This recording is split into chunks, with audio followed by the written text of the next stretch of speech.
감사합니다. 우리 옆에 오신 성도들과 인사하겠습니다. 잘하셨습니다. 성령 충만하시고 승리하십시오. 네. 오늘 저와 여러분이 함께 읽은 빌립보서 2장 5절에서 11절까지는 초대교회 때부터 그리스도의 찬가라고 하는 이름으로 불려진 찬송가입니다. 그러니까 초대교회 교인들은 이런 노래를 부르면서 함께 예배를 드렸다라고 되어져 있는데, 여기에 이제 가장 핵심이 되는 구절은 11절입니다. 우리 11절을 읽고 이야기를 계속하겠습니다. 모든 입으로 예수 그리스도를 주라 시인하여 하나님 아버지께 영광을 돌리게 하셨느니라. 여기 이제 핵심의 단어는 예수 그리스도가 뭐라고요? 주라 불렀다 이겁니다. 그래서 우리가 당연히 여기서 이제 묵상해야 되는 것이 두 가지가 생긴 거예요. 첫 번째는 뭐냐면 성경이 말하는 주라는 단어의 의미가 무엇인가.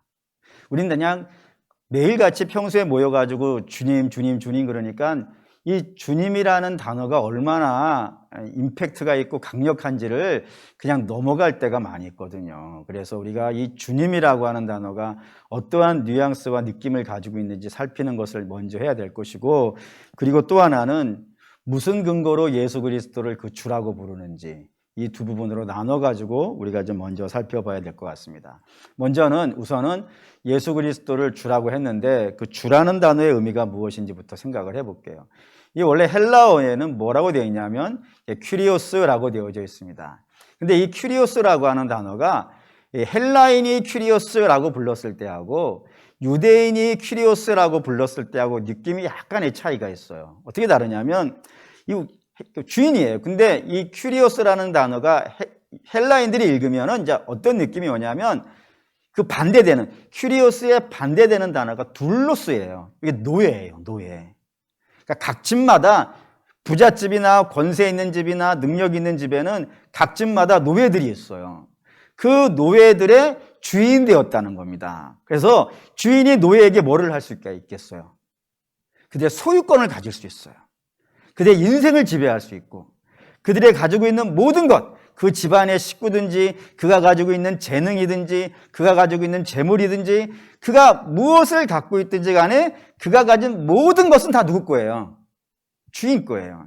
심지어는 생명까지도 그 큐리오스의 것이 된다는 겁니다. 그렇기 때문에 헬라인이 큐리오스라고 부를 때는 그 종들의 가지고 있는 모든 삶의 영역과 지위와 능력을 총 지배할 수 있는 그런 강력한 힘을 가진 자라는 의미에서 큐리오스라고 부릅니다. 근데 그 의미를 예수님께 쓰면 되겠어요, 안 되겠어요? 되죠, 안 되겠어요? 우리가 주님의 종 아니겠습니까? 사도 바울은 늘 자기를 예수 그리스도의 종이라고 부른단 말이에요. 그래서 우리도 마찬가지죠. 우리도 다 주 예수 그리스도의 종인 줄 믿습니다. 우리의 모든 것, 생각에서부터 소유와 인생과 생명에 이르기까지 모든 것들을 지배하는 그런 주님이라는 것에서 큐리오스라고 부르는데, 여기 헬라인들이 가지고 있는 느낌이에요. 근데 유대인들이 큐리오스라고 부르면은 좀 더 세져요. 어떻게 세지냐면은, 전에도 한번 여러분에게 말씀드린 적이 있었는데, 이 여호와라고 하는 단어가 성경에 구약의 히브리어로 등장하면 유대인들은 그 단어를 안 읽어요. 어떻게 하나님의 이름을 그 죄인된 사람이 그 단어를 읽을 수가 있겠는가? 그래서 하나님의 여호와라는 이름을 부르지 아니하고 그 단어만 등장하면은 뭐라고 부르냐면 아도나이 이렇게 부른다 이겁니다. 그때 그 아도나이가 나의 주님이에요. 구약에서 히브리어로 아도나이라고 하면은 95%가 다 하나님입니다. 물론 5% 정도, 다윗을 부를 때도 나의 주여, 아비가일이 그렇게 부른 경우가 있기는 하지만 대부분의 모든 경우에 있어서는 전부 아도나이란 단어가 등장하면 누구를 부르는 거예요? 하나님을 부르는 거예요. 그러면 이제 생각을 해보시죠. 이 그리스도의 찬가를 지금 누가 부르고 있는 거예요? 사도 바울이 부르고 있어요. 사도 바울은 헬라인이겠어요? 유대인이겠어요? 당연히 유대인이죠. 그러니까 이 히브리인, 유대인인 사도 바울이 예수 그리스도를 나의 주님 이렇게 불렀다는 것은 그냥 내 생명과 지위와 능력을 지배하는 나의 주인 정도 되는 개념이 아니라 뭐라고 부르고 있는 거라고요? 하나님이라고 부르고 있는 거예요. 여러분, 이게 사도 바울의 입장에서는 거의 돌맞을 만한 이야기예요. 우리는 그냥 너무나도 평범하게 주님 주님 그러니까 별 느낌이 없지만 유대인들은 어려서부터 훈련되기를 아도나이는 성부 하나님만 부르는 거예요. 그 다른 자들에게 아도나이란 이름을 부르면요 거의 돌맞을 일이란 말입니다. 그러니까 스데반이 그래서 돌맞는 거예요. 예수님을 하나님이라고 불렀다가. 그러니까 사도 바울은 어렸을 때부터 이 유대인의 율법과 구약에 대한 개념을 철저하게 배운 자이기 때문에 다른 자를 향해서 아도나이라고 부를 수가 없는 사람이란 말입니다. 근데 그런 사람이 오늘 우리 주님을 뭐라고 부른다고요? 아도나이, 나의 주님, 나의 하나님 이렇게 부르고 있다 이겁니다. 그럼 이제 우리가 생각을 해봐야겠죠.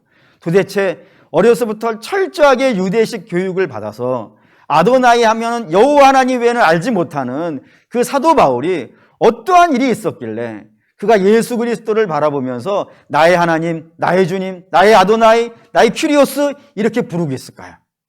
뒤에 이제 이 그리스도의 찬가에 모두 7가지로 등장한다 이겁니다. 7가지를 좀 확인해 볼게요. 첫째, 6절입니다. 6절 읽겠습니다. 그는 근본 하나님의 본체시나 하나님과 동등됨을 취할 것으로 여기지 아니하시고, 하나님의 본체라는 것입니다. 예수님은 하나님과, 이게 헬라어로 모르페라고 하는 단어인데 우리식으로 말하면 붕어빵 같다라는, 딱 찍어가지고 똑같다라고 하는 단어를 쓸 때 이 모르페라고 하는 단어를 씁니다. 그럼 이제 우리 하나님 먼저 좀 생각해 보죠. 구약에 등장하는 하나님이 하나님일 수 있는 이유는 4가지가 있기 때문에 하나님이라고 불러요. 그 첫째가 뭐냐면 하나님은 아무것도 없는 것에서 이 모든 것들을 만들어내신 전능하신 하나님을 부를 때 하나님이라고 부른다 이겁니다. 아멘이 되십니까? 예. 두 번째는 하나님은 이 세상의 모든 지식과 모든 지혜를 다 가지고 계시다는 의미에서 전지하신 하나님이야만이 하나님이라고 부른다 이거예요. 세 번째는 하나님은 공간에 묶이지 아니하시고 여기도 계시고 저기도 계시고 미국에도 계시고 아프리카에도 계시고 북극에도 계시고 남극에도 계시는 공간에 묶이지 않는 무소부재의 하나님을 부를 때 하나님이라 부른다 이겁니다. 마지막 4번째는 하나님은 시간에 묶이지 않는 거예요. 과거에도 계시고 지금도 계시고 미래도 계시고 요한계시록은 이걸 이렇게 설명하죠. 알파와 오메가시고 어제도 계시고 오늘도 계시고 내일도 계시는 시간에 묶이지 않는 영원하신 하나님 부를 때 하나님이라고 한다는 말입니다. 그래서 하나님이 하나님일 수 있는 이유는 이 4가지 속성을 가지고 있을 때가 하나님이 되는데 예수님이 어떻다는 거예요? 이 4가지가 있다 이거예요. 이 4가지가 없으면 하나님이 아니에요. 요한복음 봅시다. 요한복음 1장. 요한복음 1장.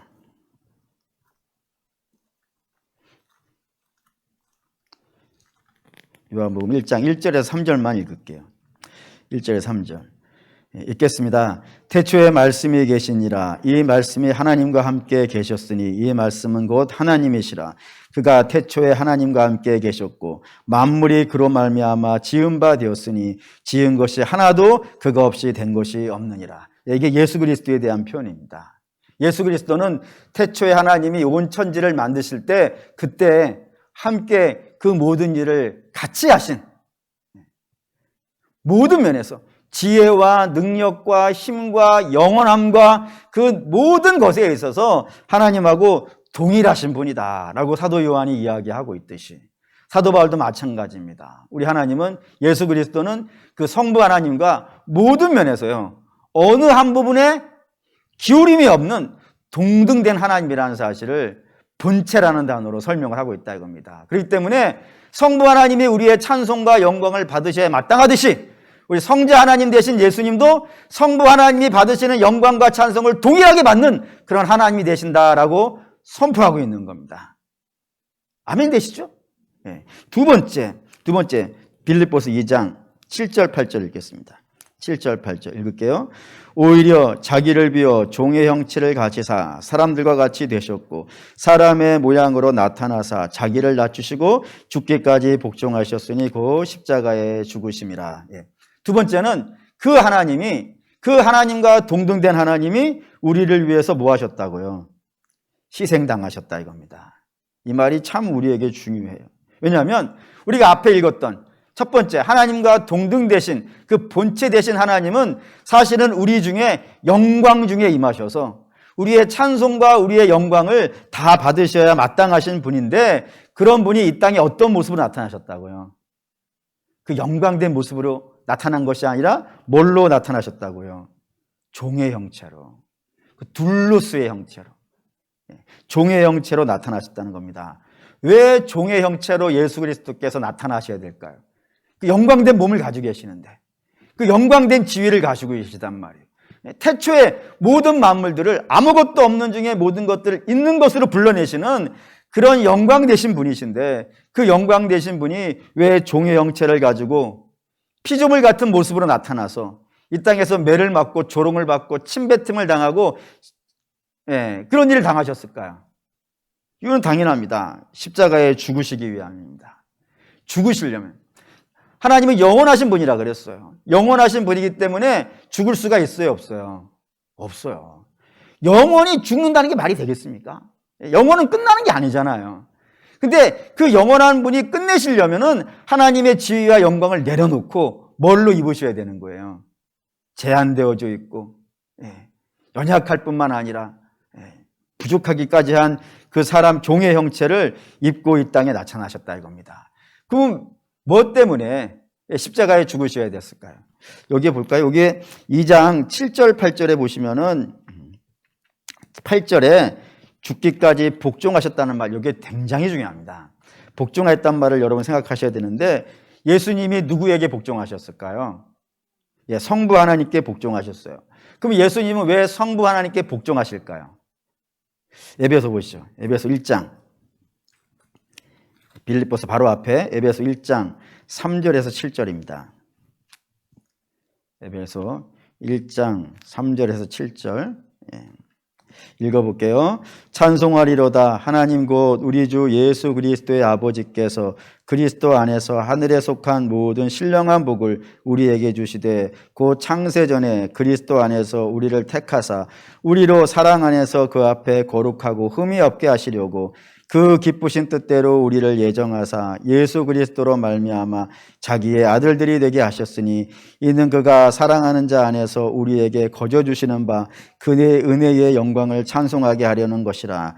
우리는 그리스도 안에서 그의 은혜의 풍성함을 따라 그의 피로 말미암아 속량 곧 죄사함을 받았느니라. 여기 하나님께서 놀라운 계획을 하나 가지고 가신 거예요. 그 계획이 뭐냐면은 이 땅에 있는 우리에게 하늘의 신령한 복을 나누어 주시기 원하는데, 그 신령한 복을 한 개 주시겠다는 거예요? 두 개 주시겠다는 거예요? 다시 보시죠. 하늘의 신령한 복을 얼마만큼 준다고요? 하늘에 속한 3절에 있죠? 이것까지 알려드려야 돼요? 하늘에 속한 모든, 한두 개가 아닌 거예요. 가슴 뛰지 않습니까? 하나님께서 우리에게 복을 주시기를 원하는데, 그 복을 얼마만큼 주기 원하신다고요? 모든 복을 주시기를 원하는데, 우리는 그 모든 복을 받을 만한 능력이 안 되는 거예요. 왜죠? 우린 죄 아래 있으니까. 우리는 죄 아래 있기 때문에 죄인들은 복을 받아야 되는 거예요? 아니면 심판을 받아야 되는 거예요? 지금 우리의 입장에서 보지 마시고, 죄인은 원래 복을 받는 게 마땅한 거예요? 아니면 심판을 받는 게 마땅한 거예요? 심판을 받는 게 마땅하다 이거예요. 그래서 복을 받을 수 없는 사람인데, 하나님은 그 복을 주시고 싶은 거예요, 우리한테. 그래서 어떻게 하시는 거예요? 태초에 예정을 하셨다 이거예요. 태초에 예정하시고, 그 예정하신 자를 부르시고, 그 부르신 자를 위해서 아들을 내어주시고, 그 아들의 피로 우리의 죄를 깨끗이 씻게 하신 다음에 그 위에다가요 복을 주신다 이거예요. 하나님이 그거 하시기 원한다고요. 그거 하시려고 아들을 부르신 거예요. 야, 내가 이런 계획이 있는데 이 계획을 실천하려면은, 이루려면은 반드시 조건이 하나가 붙는데, 그 조건이 뭐라고요? 네가 죽어야 된다 이거예요. 그때 예수님이 어떻게 하실 수 있을까요? 만약에 예수님이 하나님의 그냥 종이라면, 만약이에요. 만약에 종이라면 주인이 시키면 어떻게 해야 되겠어요? 거절하지 못하죠? 근데 우리가 앞에 봤다시피 성자 하나님은 성부 하나님과 어떻다고요? 동등되다는 거예요. 동등되다는 거는 성자 하나님이 나 안 해요 라고 할 수 있겠어요? 없겠어요? 있잖아요. 동등된 분이니까, 명령하고 지배하고 이런 개념이 없으니까 동등된 분이시기 때문에 못하게 하고 거절할 수 있음에도 불구하고 성자 하나님이 어떻게 하셨다고요? 그렇게 하셨다 이거예요. 아버지의 뜻이 맞습니다. 내가 저들을 위해서 죽겠습니다. 내가 죽어서 저들에게 아버지의 복이 내려갈 수 있다면, 그래서 아버지의 자녀가 될 수 있고 하늘의 기업을 물려받을 수 있고 성령을 받을 수 있으며 하늘의 유업을 이을 수 있는 일이 생길 수가 있다면 내가 죽겠습니다 라고 하는 자원하는 마음으로 주께서 죽으셨다 이거예요. 그러기 위해서 이 땅에 희생자의 모습으로, 죽을 수 있는 종의 모습으로 나타나셨으니 그 이름이 찬송과 영광을 받으시기에 합당한 줄 믿습니다. 그렇다 이거예요. 세 번째 9절. 우리 주님이 하나님이신 이유, 우리의 찬송과 영광을 받으시 합당하신 주님이라는 이유. 9절 읽을게요. 9절. 빌립보서 2장 9절 읽겠습니다. 이러므로 하나님이 그를 지극히 높여 모든 이름 위에 뛰어난 이름을 주사라고 했어요. 우리 주님께서 죽으셨어요. 죽으신 다음에, 그 다음에 여러분 우리가 잘 알다시피 예수님은 무덤에 들어가셨어요. 누구의 무덤이에요? 부자의 무덤이에요. 아리마대 요셉이라고 하는 사람의 무덤에 묻히셨어요. 그러자 제자들이 다 어떡하죠? 다 고향으로 돌아가기 시작합니다. 이제 모든 게 끝났어. 이제 우리가 기대하고 우리가 소망하고 우리가 기뻐하던 그 주님은 이제 없어 라고 하면서 고향으로 돌아가는 제자들이 생기기 시작하였고, 또 예수님과 함께 다녔던 여자들이 있어요. 그 여자들은 안식일 날 첫날 아침에 어떻게 해요? 그 몸에다가 향을 치려고, 죽은 자의 몸에다가 향을 치는 제사를 지내기 위해서 무덤에 올라가고 있고, 예수님을 죽인 자들은요, 이제 우리의 원수된 자를 죽였으니까 이제 그 뒷수습만 하면 되겠다라고 하면서 마음 놓고 있는 그때에 예수님 어떻게 하시는 거예요? 그 부활을 하시는 거예요. 부활을 하시는 거예요. 영광 중에 그 무덤 문을 열고 등장하신다 이겁니다. 여러분, 이게 하나님 되심의 가장 중요한 특징이에요. 이전까지 어느 누구도 부활한 자는 없습니다. 오직 누구만 부활하시는 거예요? 예수님만. 왜요? 그분이 피조물이면은 부활할 수 없죠.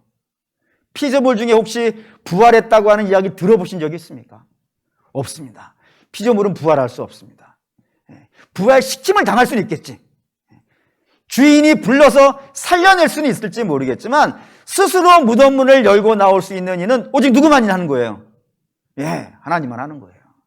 그분이 영원하신 분이기 때문에, 전능하신 분이시고 영원하신 분이시기 때문에 무덤 문을 열고 나올 수 있는 그런 일을 이루실 수 있는 분이다 이겁니다. 그렇기 때문에 우리 주님이 무덤에서 부활하셨다는 것만으로도 우리 주님이 영원하신 하나님인 줄 믿습니다. 우리의 찬송과 영광을 받으실 분이라 이거예요. 그러면서 9절에 계속해서 모든 이름 위에 뛰어난 이름을 주셨다라고 하는데, 이 말을 좀 이해해 보시죠. 이런 겁니다. 올림픽이 있어요. 올림픽은 누가 출전하는 거예요?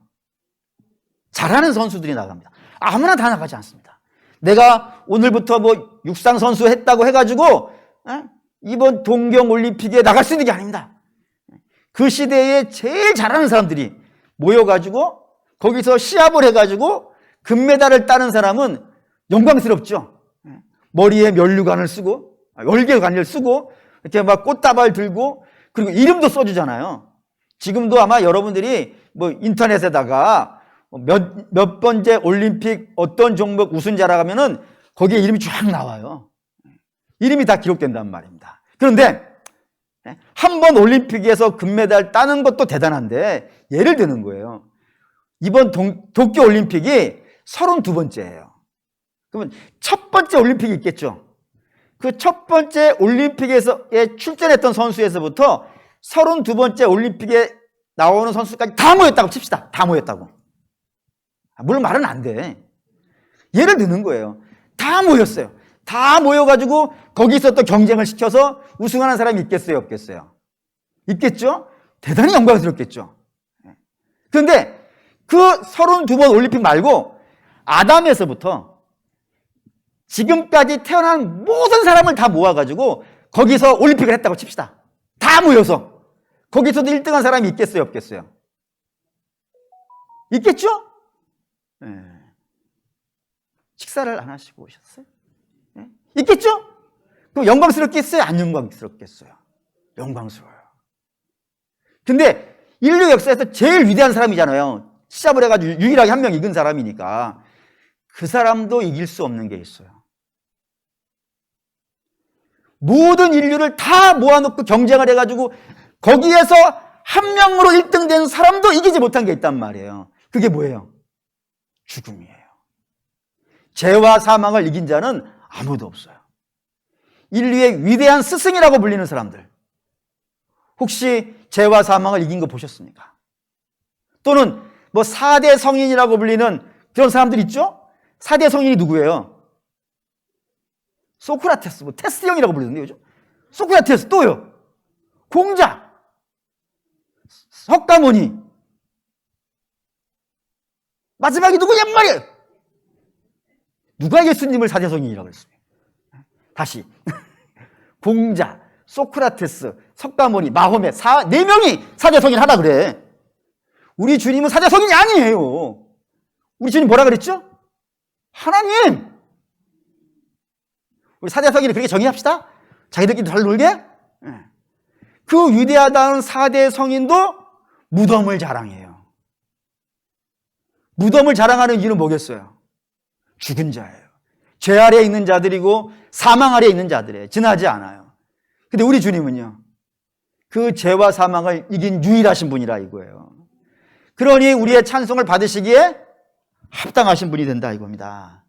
그게 네 번째이고, 또 다섯 번째 10절 볼게요. 10절 읽겠습니다. 하늘에 있는 자들과 땅에 있는 자들과 땅 아래에 있는 자들로 모든 무릎을 예수의 이름에 꿇게 하시고, 여기 이 10절 안에 모든 자들의 무릎을 예수 앞에 꿇게 하셨다고 하는 이 말 속에요, 세 가지 의미가 들었어요. 모든 무릎을 꿇는 이유는 세 가지가 있기 때문에 그렇습니다. 이게 이제 다섯 번째가 되는데, 다섯 번째는 뭐냐면 통치예요. 우리 주님이 모든 것들을 통치하신다 이겁니다. 그러니까 부활하신 주님은 지금 뭐 하시고 계시겠어요? 하나님 보좌 우편에 딱 앉으셔가지고 뭐 세워라 내워라 그러고 있지 않으시다 이거예요. 그 뭐 하시고 있냐면 이 땅의 모든 것을 다 통치하신다 이거예요.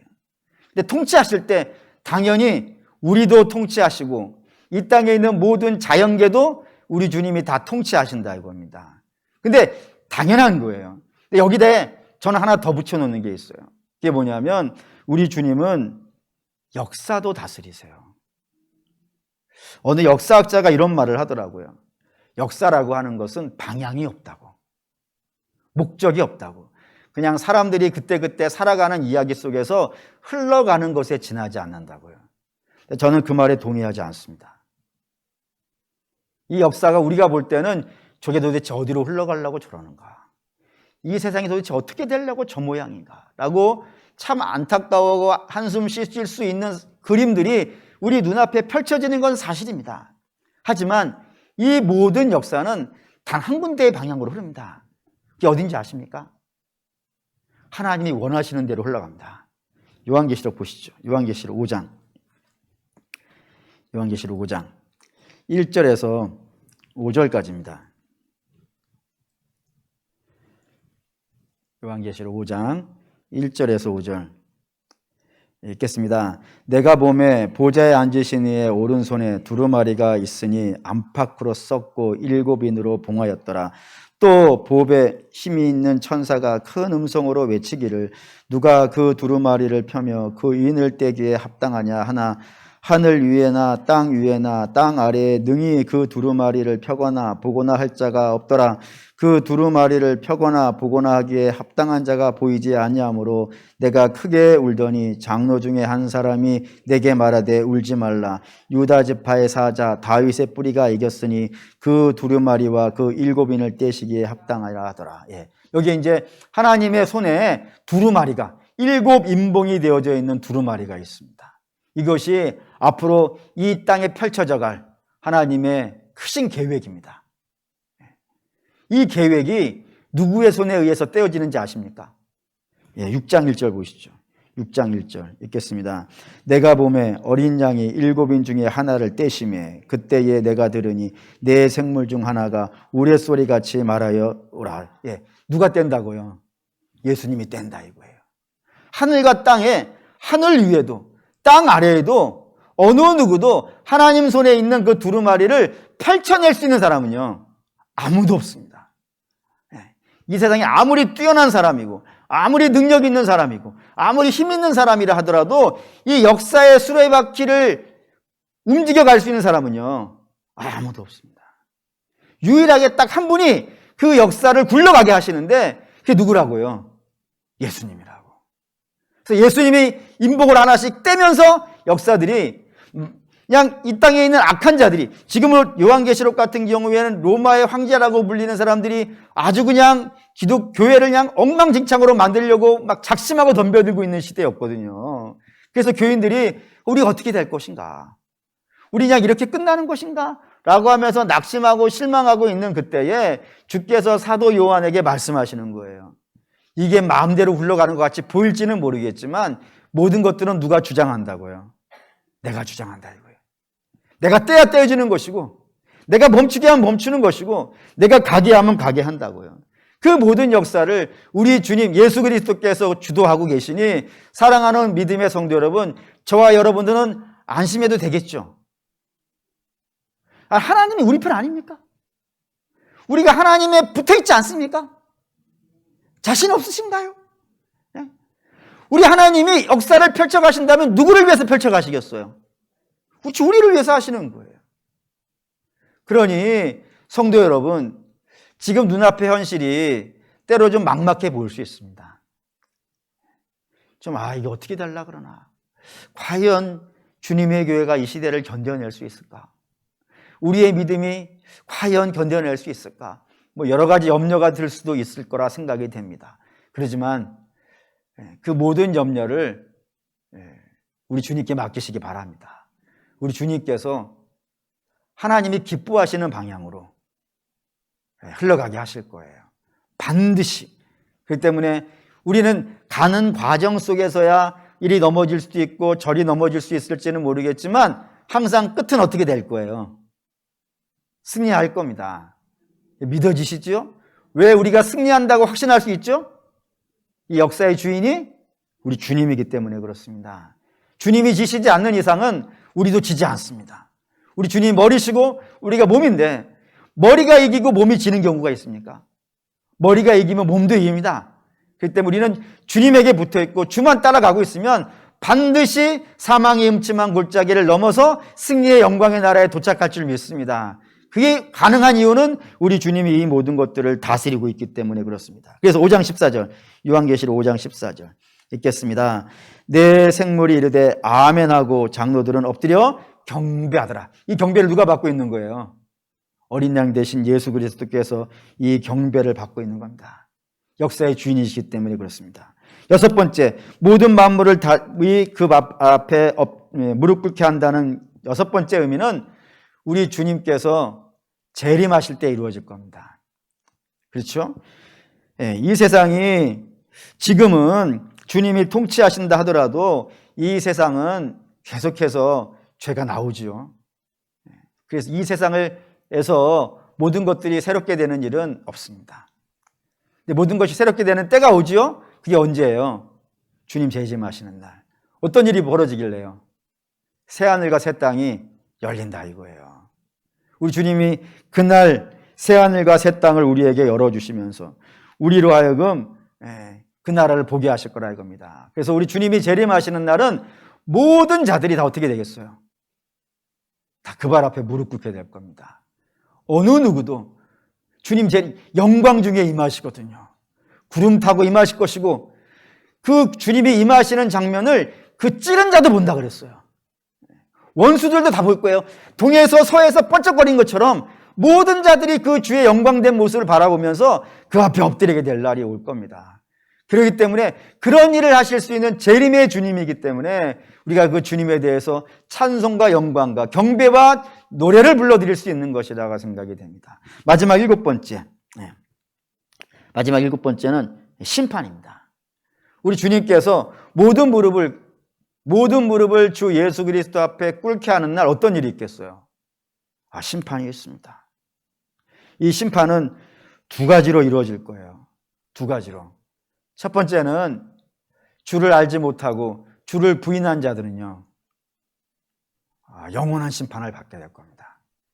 불못에 던져지게 될 것이고, 둘째 사망을 만나게 될 겁니다. 그런 일이 있을 겁니다. 반면에 주님과 함께 끝까지 믿음으로 견뎌내서 이겨낸 자들은요, 영광의 심판을 받게 될 겁니다. 하나님 앞에서 잘했다 칭찬을 받을 것이고, 그리고 우리가 하나님 나라에, 영원한 나라에 들어가서 주와 함께 얼굴을 맞대고 함께 즐거워하고 기뻐하는 역사가 반드시 올 겁니다. 주께서 그렇게 하시겠다고 하셨어요. 제자들에게 놓고 떠나시는 요한복음 14장에 말씀하시기를 내가 내 아버지 집을 건설하러 간다. 이 모든 것이 다 완성되어지는 날 내가 와서 너희를 어떻게 하겠다고요? 나 있는 곳에 너희도 있게 하겠다고 분명히 주께서 우리에게 약속하셨고 그 약속은 우리가 아멘으로 받은 줄 믿습니다. 우리 반드시 주님께서 오셔가지고 그런 영광스러운 모습으로 변화되어 주님과 함께 영원한 나라에 들어가서 주와 함께 영원히 사는 그런 복된 역사가 있을 겁니다. 이게 이제 7가지인데 이 7가지를 주가 다 혼자 하시는 거예요. 주가 다 혼자 하시면서 모든 것들을 이루어 가시는 그런 분이시니 우리가 그분께 찬양과 영광과 감사와 엎드림과 경배를 드려야 되는 것이 마땅하겠죠. 그래서 사도 바울이 우리 주님을 예수라고 표현하는 겁니다. 그리스도라고 표현하는 겁니다. 사랑하는 우리 믿음의 성도 여러분, 성경은 이렇게 예수 그리스도를 설명할 때 놀라운 단어들을 다 갖다 씁니다. 그래서 구약에는 이 주님을 기묘자라고 불러요. 기묘자라는 말을 영어로 써놓은 것이 기묘자는 잘 느낌이 안 오는데 사실은 뭐 느낌이 오긴 오죠. 기차고 묘하다는 뜻이니까. 근데 영어로는 느낌이 확 와요. 원더풀이에요. 지금 정말로 놀라운 분입니다. 그래서 이 믿음의 세계에서 이 예수 그리스도의 놀라움을 만난 사람들은 저마다 찬송과 영광과 경배를 주 앞에 드립니다. 그 놀라움이 있어요. 그런데 우리가 이 시대에 예수를 믿고 있으면서 그런 놀라움들을 경험하고 있는가? 이거는 좀 생각을 해보셔야 될 것 같아. 그냥 그러면 안 되겠죠.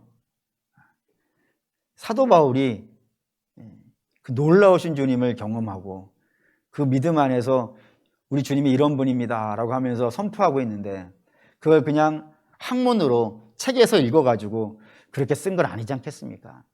날마다 주를 경험하고 날마다 주와 사귀고 날마다 주와 만나면서 그 신비한 주님을 경험했기 때문에 이런 글을 쓸 수 있지 않겠습니까? 그래서 저와 여러분들이 이 2020년 이 하반기 이제 11월, 12월 2달 남았는데 이 2달 동안에 이런 걸 좀 소원으로 삼아보면 어떨까요? 이 놀라우신 주님을 제가 친히 만나게 해주시고 경험하게 하시고 느낄 수 있게 해주십시오. 그래서 신앙이 그냥 교회만 다니는 정도가 아니라 그 주님을 만난 감격이 있어서 누가 가서 강제로 엎드리게 하는 것이 아니라 그 감격의 주님 앞에 나도 모르게 엎드려지는 그런 신앙이 되어진다면 우리 신앙이 정말로 멋있지 않겠습니까? 그런 감격이 있었기 때문에 그 믿음의 선배들이 그 시대를 다 견뎌온 거 아니겠습니까? 우리도 그런 소원 한번 품어보시고 기도해 보셨으면 좋겠어요. 예수 그리스도가 주라 하였사온데 하나님이라 하였사온데 그 신비롭고 놀라운 것들을 우리가 날마다 경험할 수 있도록 주님 도와주시옵소서. 그런 기도가 이 하반기에 있으시기를 주의 이름으로 축원합니다. 아멘. 기도하겠습니다.